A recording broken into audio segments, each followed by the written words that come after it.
Hi everyone, welcome to our YouTube channel. Hi అండి అందరికీ. అందరూ ఎలా ఉన్నారు? మేమైతే చాలా బాగున్నాం. టుడే వ్లాగ్ వచ్చేసి కుకింగ్ వ్లాగ్ అండి. థంబ్‌నెయిల్ చూస్తుంటే మీకే అర్థమైపోయి ఉంటుంది 10 మినిట్స్‌లో హౌ టు కుక్. ఫస్ట్ అయితే మనం ముందుగా స్టవ్‌నైతే వెలిగించుకోవాలండి. నెక్స్ట్ వచ్చి కుక్కర్ పెట్టుకోవాలి. కుక్కర్ హీట్ అయిన తర్వాత ఆయిల్ అయితే వేసుకోవాలండి. ఆయిల్ వేసుకోవాలి. నెక్స్ట్ ఆయిల్ అయితే హీట్ చేసుకోవాలండి. మనం ఓన్లీ లో ఫ్లేమ్‌లోనే పెట్టుకొని హీట్ చేసుకోవాలండి. హై ఫ్లేమ్‌లో అయితే పెట్టుకోకూడదు. ఆయిల్ అయితే బాగా హీట్ అవ్వాలండి.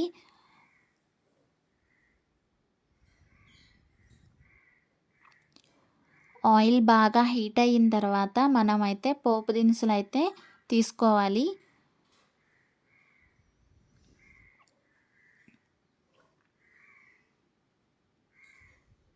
ఆయిల్ హీట్ అయితే అయిపోయింది. ఇప్పుడు మనం ఫస్ట్ అయితే ఆవాలు వేసుకోవాలి. అవి బాగా వేగాలండి. నెక్స్ట్ దాంట్లో మనం జీలకర్ర వేసుకోవాలండి. తగినంత జీలకర్ర అయితే వేసుకోవాలి.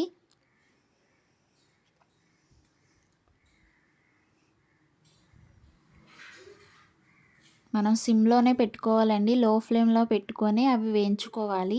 ఇప్పుడు నెక్స్ట్ వచ్చి 4 వెల్లుల్లి రెబ్బలు వేసుకోవాలండి. అవి బాగా ఫ్రై అవ్వాలండి.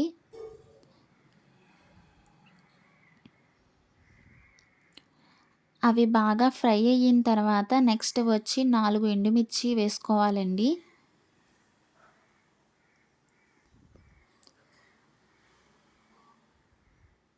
ఇవన్నీ మనం లో ఫ్లేమ్‌లోనే పెట్టుకొని వేయించుకోవాలి. బాగా వేగాలండి ఇవన్నీ. తర్వాత మనం వచ్చి 4 కరివేపాకు రెమ్మలు అయితే వేసుకోవాలి. ఇవి కూడా బాగా వేగాలండి. మంచిగా వేగాలి ఆయిల్‌లో. బాగా హీట్ అయ్యి వేగిన తర్వాత నెక్స్ట్ అందులోనే మనం 4 పచ్చిమిర్చి పొడుగ్గా చీల్చుకొని అవి అయితే వేసుకోవాలండి.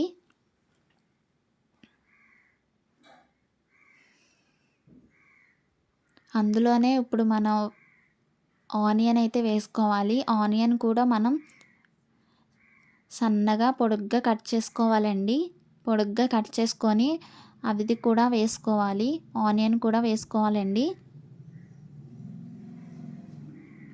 ఇవన్నీ ఆయిల్‌లో మనకి ఫ్రై అవ్వాలండి. గోల్డెన్ బ్రౌన్ వచ్చే వరకు మనం ఫ్రై అయితే చేసుకోవాలి. ఓన్లీ లో ఫ్లేమ్‌లోనే పెట్టుకొని ఫ్రై అయితే చేసుకోండి. మంచి కలర్ వచ్చే వరకు, గోల్డెన్ బ్రౌన్ కలర్ వచ్చే వరకు మనమైతే ఫ్రై చేసుకోవాలి. చూసారు కదా, ఫ్రై అయితే అయిపోయింది. గోల్డెన్ బ్రౌన్ కలర్లో అయితే వచ్చేసింది. నెక్స్ట్ ఇప్పుడు దాంట్లో మనం సరిపడినంత వాటర్ అయితే వేసుకోవాలండి.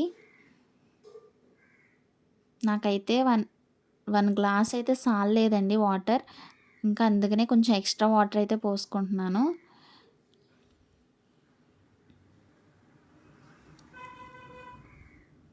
బాగా కలుపుకోవాలండి. కలుపుకొని ఇప్పుడు అందులోనే మనం తగినంత సాల్ట్ అయితే వేసుకోవాలండి.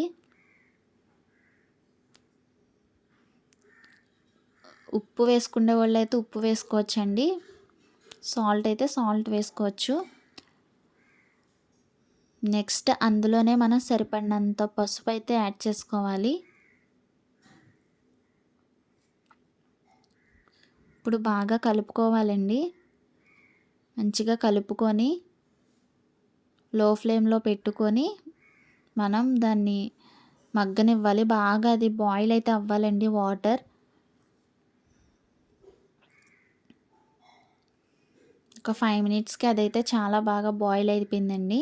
ఇప్పుడు ఆ బాయిల్ అయిపోయిన వాటర్‌లో మనమైతే పెసరపప్పుని వేసుకోవాలి. మంచిగా 2 టైమ్స్ కడుక్కొని పెసరపప్పుని వేయాలండి.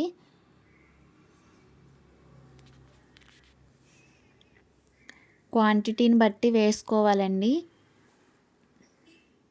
1 కప్పుకి అయితే 2 కప్స్ వాటర్ అయితే వేసుకోవాలి. పెసరపప్పును వేసుకున్నాం కదా! ఇప్పుడైతే బాగా కలుపుకోవాలండి.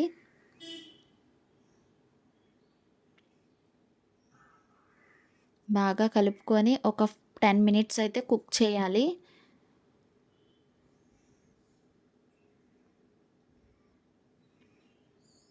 చూసారు కదా! 10 మినిట్స్‌లో చాలా బాగా కుక్ అయిపోయిందండి. మంచిగా కుక్ అయింది. ఇదైతే చాలా ఈజీగా అయితే చేసుకోవచ్చండి. చాలా యమ్మీగా ఉంటుంది టేస్ట్ కూడా. ఎవరైనా ఈజీగా చేసేసుకోవచ్చు. బ్యాచిలర్స్ కూడా చాలా ఈజీగా చేసేసుకోవచ్చండి. చాలా యమ్మీగా ఉంటుంది టేస్ట్. ఇంట్లో ఏ కూరగాయలు లేనప్పుడు ఇలా ట్రై చేయండి. చాలా బాగుంటుంది.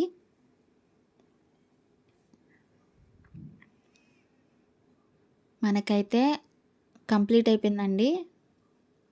పప్పు కూడా బాగానే ఉడికిపోయింది. ఇప్పుడు అయితే మనం అయితే స్టవ్ అయితే ఆఫ్ చేసేద్దామండి.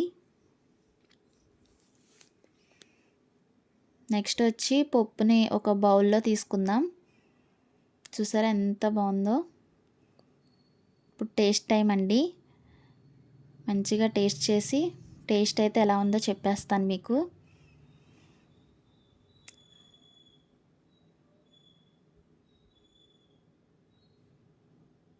అందరూ అయితే ఒకసారి ట్రై చేయండి. చాలా బాగుంటుంది. టేస్ట్ అయితే చాలా బాగుంటుంది. ఇంకా ఇలాంటి వీడియోస్ కోసం సబ్స్క్రైబ్ చేసుకోండి. సూపర్ ఉందండి టేస్ట్ అయితే. Thank you.